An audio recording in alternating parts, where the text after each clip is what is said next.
well, he's not playing like the solver, so clearly he's terrible.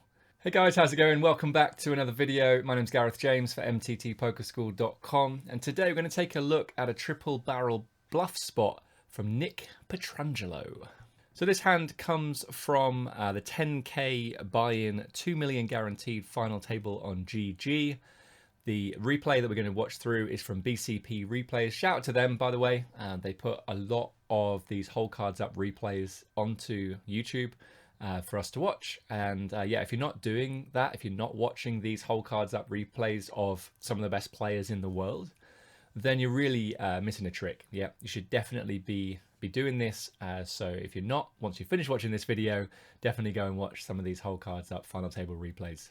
So Petrangelo then opens up for 2.2 big blinds on the button with Queen Jack of Diamonds. Ben CB, Benjamin Roller, folds in the small blind, and Michael Zhang defends with King 10 off. Flop comes King 7-3. Let's have a quick look at what Petrangelo does here. So he actually goes for a big bet here. And when I first saw this, I thought this is a bit surprising. I think normally we're going to see a small bet here on this kind of board. And then given it's a final table and the big blind covers Petrangelo, then we're going to see, small bet, very, very often, probably never going to see some big bets. So what's going on here? So that, that led me to ask the question, is Petrangelo playing anywhere close to PIO? And we're going to discover, and we're going to find out whether or not he is. So maybe my understanding right now of the fact that it should be a small bet here, and I say should, as if like the solver is the only way you can play this hand, or the way the solver plays is the only way you can play this hand. Then yeah, we'll soon see if he's playing how the solver would, and maybe how he should. Okay, so yeah, he goes for this big bet with Queen Jack of Diamonds. I actually think we're going to see some more checks on this board as well, given that he's covered, and he just can't bet too aggressively. Zhang's going to call here with top pair. Then the turn is a 9 of diamonds, and I think we're going to see another big bet from Petrangelo. So we see a 7.2 big blind bet. I think this is a little bit bigger than geometric. Just in the sense that if Zhang calls here, the pot's going to be about 26 bigs, and Petrangelo's going to have about half pot back. Whereas, so, he's going to be jamming for half pot on the river now, whereas on this street, he's going for much, a bigger bet than half pot. So I think that, that's another thing that's quite interesting. So basically, so far, we've just seen these two big bets. So we'll have a look in a moment to see if the solver plays like this. If the solver doesn't, if the solver like more goes for the small bet on the flop and then, probably does use the geometric sizing on the turn, then we've got to ask ourselves a question, why is he choosing these big bets here? And, I don't think we want to get to a point when we're like watching some of the best players in the world, like elite level players, playing through these hands and going, well, he's not playing like the solver, so clearly he's terrible. Because it's probably, it's just not the case. So you've got to try and think outside the box. Think about, okay, why is he choosing these bigger bet sizes all of a sudden? So I think, from what I understand, I've not played with Zhang, but from what I understand, he's quite sticky, he's quite aggressive.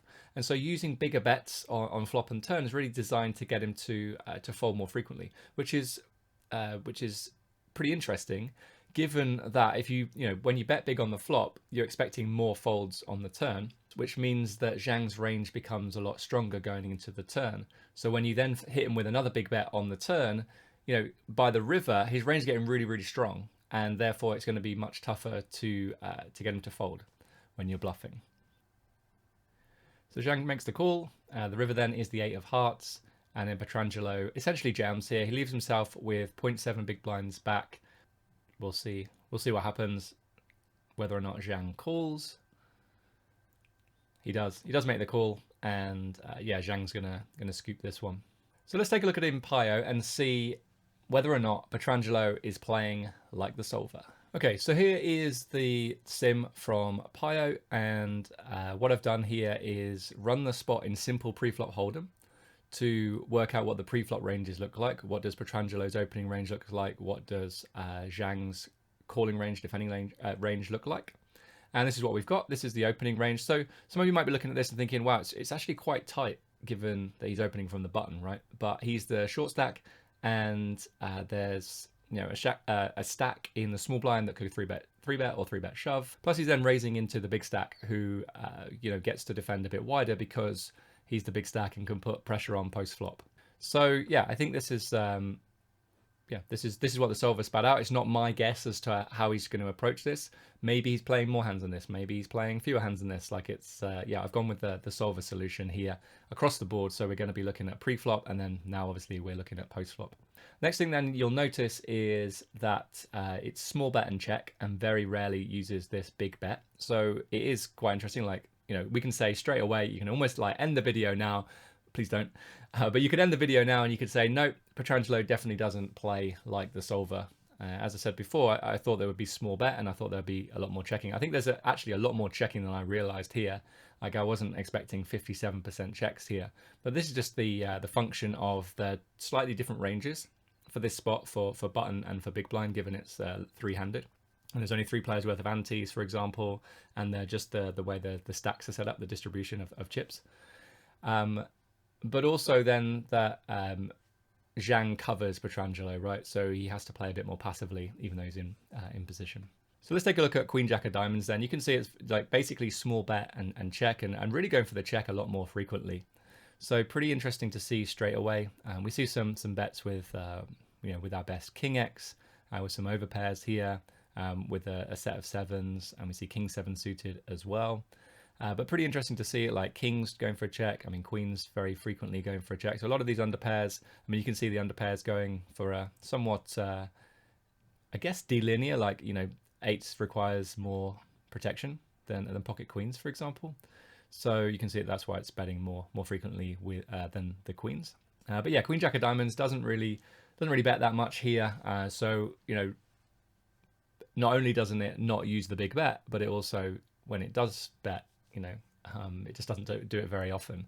So yeah, pretty interesting to see straight away.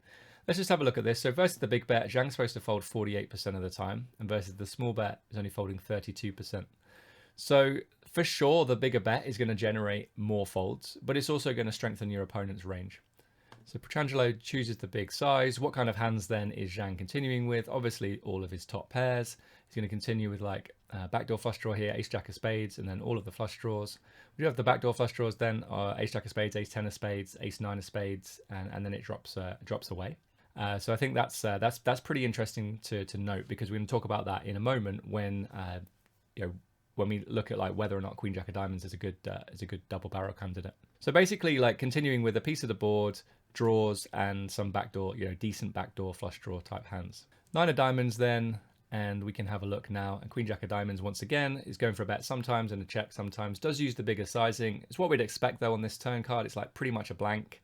So we'd expect a very polarized betting strategy here, right? So we would be, given that I gave it three bet sizes and obviously the option to check as well, it can go for a small bet here, it can go for the size that Petrangelo chose, or it can go for a jam, right? And it's definitely choosing the size that Petrangelo chose. So you might be thinking at this point, well, you were talking about geometric sizing, like why, clearly that is, 720 was right, or 7.2 bigs was right here.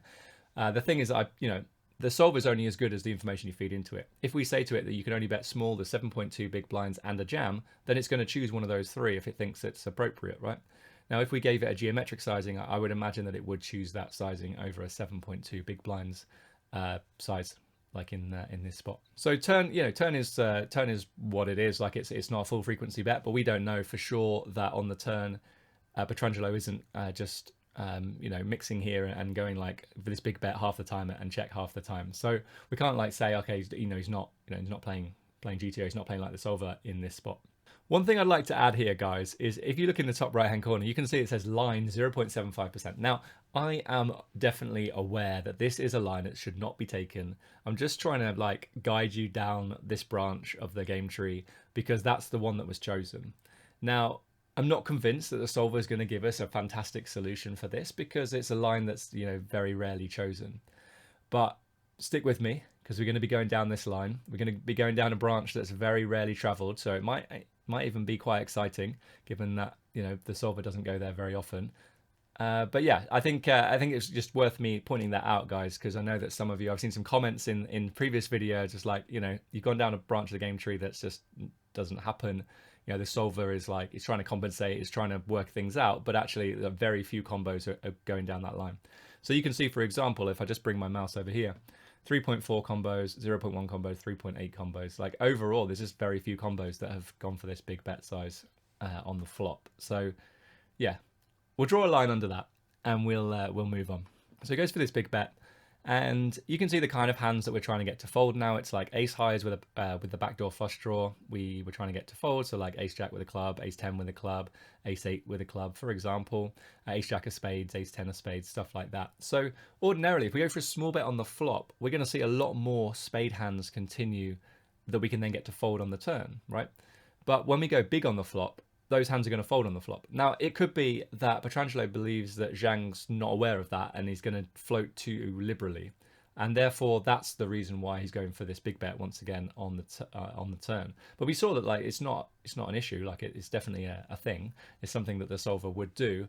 But I think that like if you're thinking about the way you construct bet sizes and ranges on the flop and the turn, that if you do go for the smaller bet size on the flop, then your turn big bet is going to generate a lot more folds because there are a lot of floats that didn't improve on the turn. So what kind of hands then is he trying to target here? Well, he's trying to target some 7x, some 3x, as you can see, some folds here, lots of folds with 3x.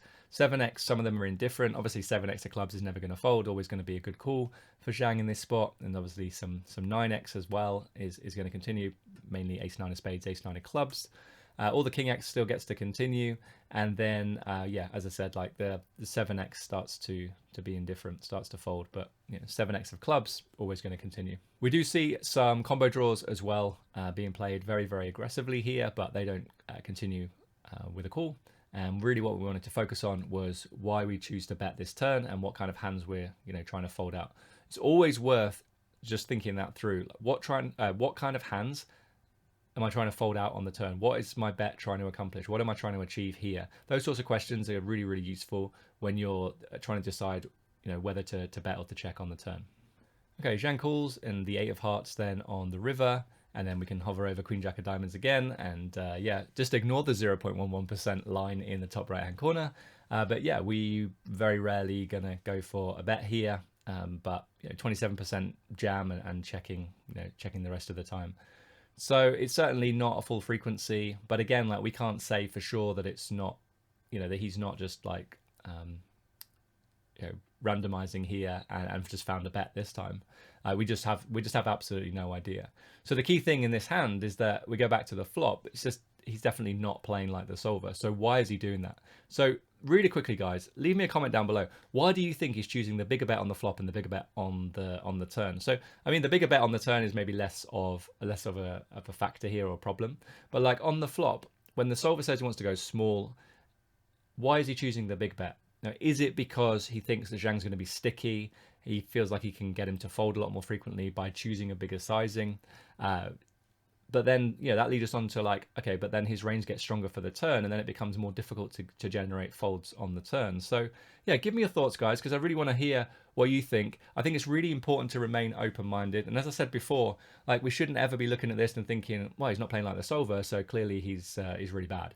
Like that's just clearly not the case, right? This is Nick Petrangelo. He's an elite level player. He's very, very good. So what can we learn from him? Why is he doing things differently? Why is he not playing like the solver? So when Petrangelo does go for the jam, then let's have a look at the kind of hands that we're trying to get to fold. You can see some missed flush draws in here. King X then is, quite a lot of King X is starting to be indifferent. The ones that, just one pair, not two pair. And you can see that the hand that Zhang had here, King 10 off, is, actually mixes between calling and folding. So the EV difference there is going to be, quite negligible. One thing that we haven't even looked at so far is having the queen and the jack in your hand does block some calls, like pure calls. As you can see here, you're going to block hands like king queen and king queen of diamonds, so king queen off and some king queen offs and king queen of diamonds. But you also block some hands. Maybe Petrangelo believes that Zhang's just going to call with king jack all the time, king queen and king jack all the time. So therefore, blocking those two calls is pretty good, right? So if he believes that, if he thinks that he's gonna, he has a higher proportion of these kind of hands, but you block them, then the bluff seems to be a really, really good one. What other hands can he get to fold then? You can see that there's a decent number of 9x hands within here, have to fold like 9x of clubs. You can see some combo draws that maybe have improved to a pair, or 7x of clubs as well has to fold. So certainly there are a lot of hands that can fold in this spot. And again, like, you know, think it through a little bit and think, okay, what kind of hands am I trying to fold out in this situation? And you can, you know, suddenly get a really good idea of, okay, I can get all of these hands to fold, like the 9x of clubs, 7x of clubs, the combo draws, the nut flush draws that missed, you know, those kind of hands. And suddenly it's like, okay, yeah, that's what I'm trying to achieve with my bet on this street. So that was a little aside. Like, this is, you know, this is just for you guys, right? This is just to help you think about how to construct ranges on the river and try to work out what you're actually trying to achieve. But I think it's a good bit of advice there for you. All right, so I'm going to wrap up the video there. Make sure you comment down below. Let me know your thoughts on the video and also why you think that Petrangelo chose that bigger sizing on the flop. And I'll be back soon with a brand new video. But until then, take care and I'll see you soon. Bye-bye.